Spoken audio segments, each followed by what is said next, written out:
Gas बिजली ये क्या चीज़ होती है? ये तो मैं पूछना चाहता हूँ, ये गैस बिजली और ये पानी ये चीज़ क्या होती है? हम तो भूल ही गए हैं कि ये मीठा पानी भी कोई चीज़ है।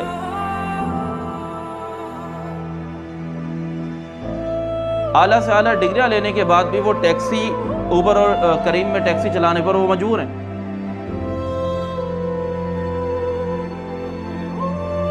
कहीं भी चले जाए, लकी वन के सामने, गुलशन में, हर जगह मोबाइल तो छीनना मतलब नॉर्मल ही है। कराची में किसी से अगर मोबाइल छीना ही ना है तो वो कराची का शहर ही नहीं है।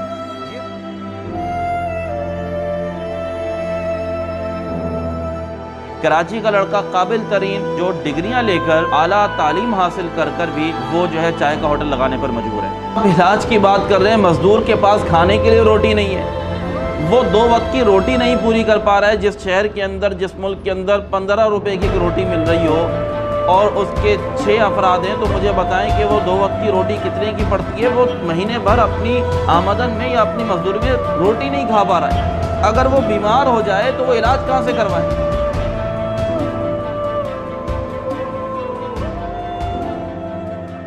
महंगाई देख लें आप, अगर पेट्रोल को ही आप देख लें तो पिछले बहुत कम ही मुद्दत में पेट्रोल की कीमतें कहाँ से कहाँ पहुँच चुकी हैं। और ज़ाहिर है कि जब पेट्रोल महंगा होता है तो सारी ही चीज़ें महंगी होती हैं, हर चीज़ पर ये चीज़ इफेक्ट करती है, तो सारी की सारी चीज़ें जो हैं वो महंगी होती हैं और उनकी कीमतों में बहुत फ़र्क पड़ता है। इसके अलावा और भी अगर आप कराची के अंदर आप महंगाई से हटकर भी आप बात करें तो आवाम को क्या सहूलियात हासिल है?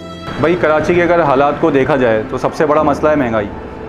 आप अगर सड़क की बात करें तो सड़क को अगर आप देखें तो गांव देहातों की शायद सड़कें इससे बेहतर हों, ठीक है, और सड़क की सूरत हाल ये है कि इसमें सड़क कम है, खड्डे ज़्यादा हैं, ये सूरत हाल है। तो लोग सड़कों की वजह से बहुत परेशान हैं। आप अगर इलेक्ट्रिसिटी को देखें तो बहुत सारे ऐसे इलाके हैं कि जहाँ पर अब भी जो है कई घंटे लोड शेडिंग होती है, इलेक्ट्रिसिटी मौजूद नहीं है। देखिए कराची तो हमारा दिल हमारी जान है। कराची शहर तो उसमें ज़ाहिर है कि हमारी जो है फितरत के अंदर कराची शहर के अंदर रहना शामिल है। यहीं की हमारी पैदाइश है, हम यहीं पले बड़े हैं, हमारा सारा ख़ानदान यहाँ पर है। गैस जो है सही तौर पर मुहैया है, न बिजली सही तौर पर मिलती है। हाँ, बिल वक्त पर आते हैं, चाहे बिजली का बिल हो, गैस का बिल हो, पानी का बिल हो, बिल सारे वक्त पर आते हैं। मैं भरूँ, अगर उसको नहीं भरूँगा तो उस पर पेनल्टी भी लगेगी, ठीक है, मुझे उस पर फ़ाइन भी देना पड़ेगा। बिल सारे आते हैं वक्त पे और मैं वक्त पे पे करता हूँ, लेकिन बिजली गैस पानी कोई वक्त पे हमारे आबाओ-अजदाद यहाँ पर हैं। तो कराची शहर हमसे है और हम कराची शहर से यूँ समझ लें।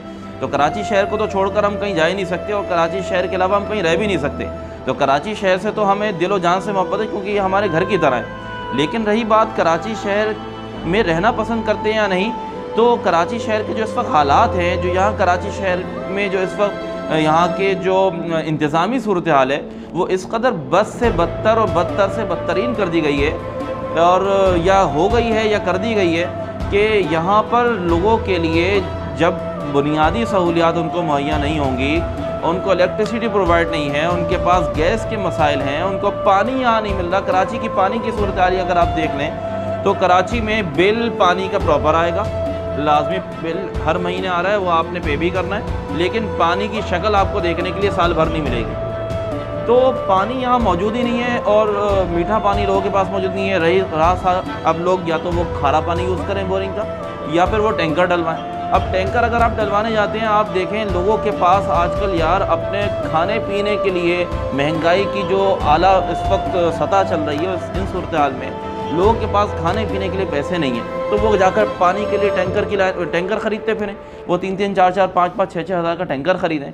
लाइनों में आप जाके खड़े हो जाएं, सुबह से शाम तक आप लाइन में खड़े रहें और फिर भी पता चलता है जी ये टाइम ख़त्म हो गया, कल आना। या आपने टैंकर बुक कराया, पता चल रहा है वो 8 दिन बाद मिल रहा है। पानी की ज़रूरत अभी है मुझे, टैंकर मुझे 8 दिन बाद मिल रहा है, तो मैं क्या करूँगा ऐसे टैंकर का? तो पानी के मसाइल हैं, पानी मौजूद नहीं है।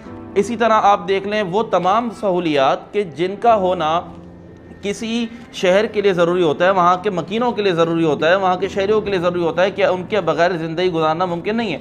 ज़िंदगी की बुनियादी ज़रूरियात हैं वो मुहैया नहीं। अब जैसे मैंने पानी की बात की, पानी के अलावा आप बात आ जाए इलेक्ट्रिसिटी पर, गैस के आप इशूज़ ले लें, आप सड़कों की हालत देखें। अब सड़कों की हालत ऐसी है कि यहाँ पर इंसान के लिए गाड़ी बाइक चलाना बेइंतहा मुश्किल है और इसी सड़क की बदतरीन हालत की वजह से बहुत सारे हादसा भी रूनुमा होते हैं, बहुत सारे हादसा पेश आते हैं सड़कों की बदतरीन हालत की वजह से। ऊपर से टैक्स भी हुकूमत लेती है, तो आवाम तो टैक्स पे कर रही है, ये क्लेम ही गलत है कि टैक्स पे नहीं कर रही आवाम। टैक्स कौन सा पे नहीं कर रही, सारे तो टैक्सेस पे कर रही है, लेकिन उनके बदले में इस आवाम को सहूलियात क्या मिल रही हैं। सवाल ये एक ऐसा है कि जिसका जवाब किसी के पास नहीं है।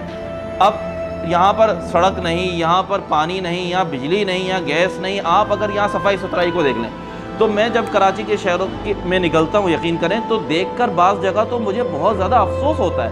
मेरा दिल दुखता है देखकर कि कचरे के ढेर लगे पड़े हैं, उस कचरे को उठाने वाला कोई नहीं। सफाई की अगर आप लोग बात करें तो समझ लें कि इलाके के हिसाब से DHA में चले जाए तो वहाँ पे तो मैं बात ही नहीं कर रहा, आपको पता है। हम लोग तो मिडिल क्लास एरिया, यहाँ पे सफाई का इंतज़ाम बहुत ही ज़्यादा ख़राब है, बिल्कुल भी नहीं है। प्राइवेटली हम लोग सफाई अगर करवा लें तो करवा लें, गटर उबल रहे होते हैं, कोई सफाई करने वाला नहीं होता, कचरा पड़ा हुआ है, कोई पूछने वाला नहीं होता। आवाम की भी कुछ गलती है कि एक ही जगह कचरा बार बार ला के फेंक रही है, वो नहीं फेंके। दूसरा, हुकूमत को भी चाहिए कुछ इसका प्रॉपर इंतज़ाम तो करें, कोई जगह तो बनाए कि यहाँ पे कचरा फेंका जाएगा।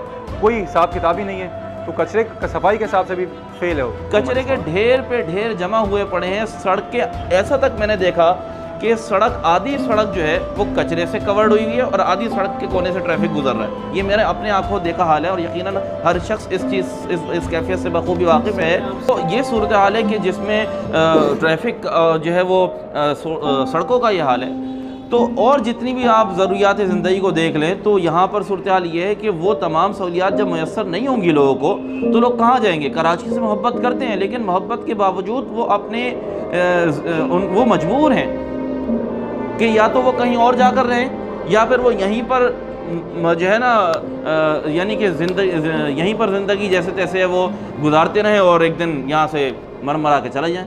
देखिए, रोज़गार की जहाँ तक बात है तो कराची की आवाम, देखें अगर आप जॉब सेक्टर की तरफ जाते हैं तो जॉब सेक्टर में आप अगर देखते हैं तो अब प्राइवेट सेक्टर देखें या गवर्नमेंट सेक्टर देखें तो गवर्नमेंट जॉब तो यूँ समझ लें कराची के लिए है ही नहीं। सिस्टम ऐसा डेवलप कर दिया गया है, अगर आप सिस्टम की तरफ जाएँ तो सिस्टम ऐसा है कि जिसमें कराची के लड़कों को, चाहे वो कितने ही पढ़े लिखे क्यों ना हो, उनके लिए, कराची वालों के लिए जो है वो गवर्नमेंट जॉब नहीं है। कराची का लड़का, काबिल तरीन लोग जो डिग्रियां लेकर, आला तालीम हासिल कर भी वो जो है चाय का होटल लगाने पर मजबूर है। आला से आला डिग्रियां लेने के बाद भी वो टैक्सी, उबर और करीम में टैक्सी चलाने पर वो मजबूर हैं। ठीक है, तो उनको गवर्नमेंट जॉब तो सवाल ही पैदा नहीं होता। अब प्राइवेट सेक्टर में जॉब्स करने के लिए जाएंगे तो वो जॉब करने वाले को सैलरी इतनी कम ऑफ़र करते हैं कि जिस सैलरी में, जो सैलरी अव्वल तो ये है कि वो उसका जो हक़ है उससे बहुत ज़्यादा कम है। अब आज के दौर में आप अगर देखें, सैलरी पर आप बात करें तो कम से कम 25,000 रुपये एक मज़दूर की तनख्वाह मुतय्यन की गई है।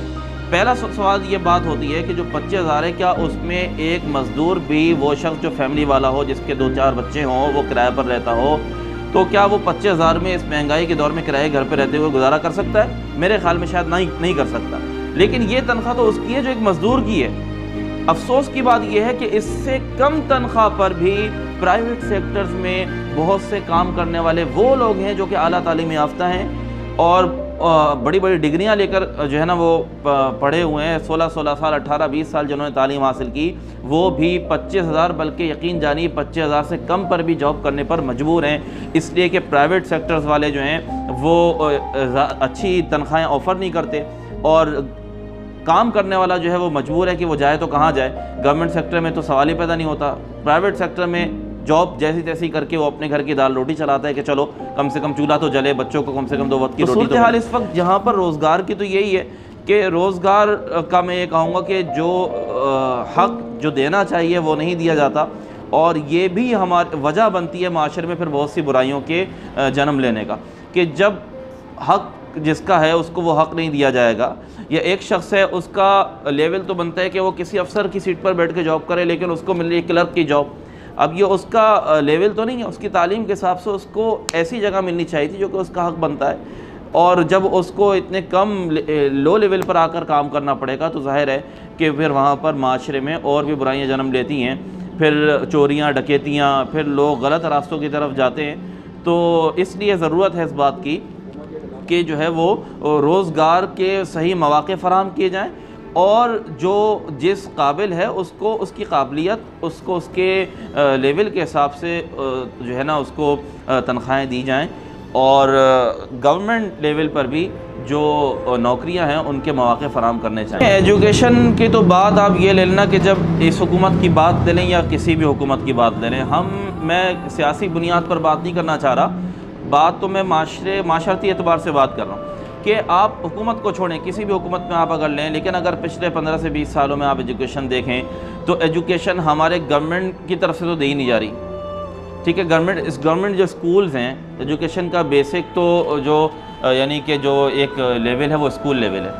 अब गवर्नमेंट स्कूल्स में जो एजुकेशन है और जो वहाँ अमला इस वक्त काम करने वाला है, कि आप समझते हैं कि वो अमला इस काबिल है कि वो एजुकेशन दे सके, वो इस कौम को एजुकेट कर सके?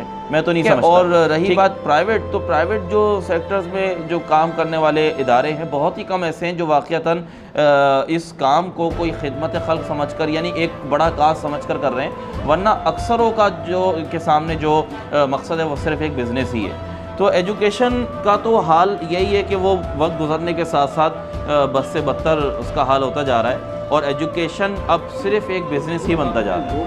लोड शेडिंग का रेशो कम हुआ है, क्या आप इससे इत्तेफाक करते हैं? हाँ, ये कह सकते हैं कि लोड शेडिंग का जो रेशो है बहरहाल वो कम ज़रूर हुआ है, लेकिन जो मामलात ओवर बिलिंग के हैं, एक तो ओवर बिलिंग भी कि ओवर बिलिंग की शिकायत सुनने में आती हैं, ओवर बिलिंग कर दी। अब किसी शख्स का बिल 1000-1500 रुपये आता है, उसका ला के भेज दे 10,000 का बिल। अब वो गरीब कहाँ जाए? अब वो गरीब, उसका अगर ऑफिस जाता है तो उसका बस एक ये हल किया जाता है कि उसकी इंस्टॉलमेंट्स कर दी जाती हैं, जो कि आपको भरना ही भरना है। उनकी रीडिंग में आ गई तो आपको भरना ही भरना है, कुछ भी हो जाए वो जो है ना ख़त्म नहीं हो सकता। कराची का बहुत बुरा हाल कर दिया है, बहुत शदीद महंगाई है, हुकूमत से बिल्कुल भी कंट्रोल नहीं हो रहा है।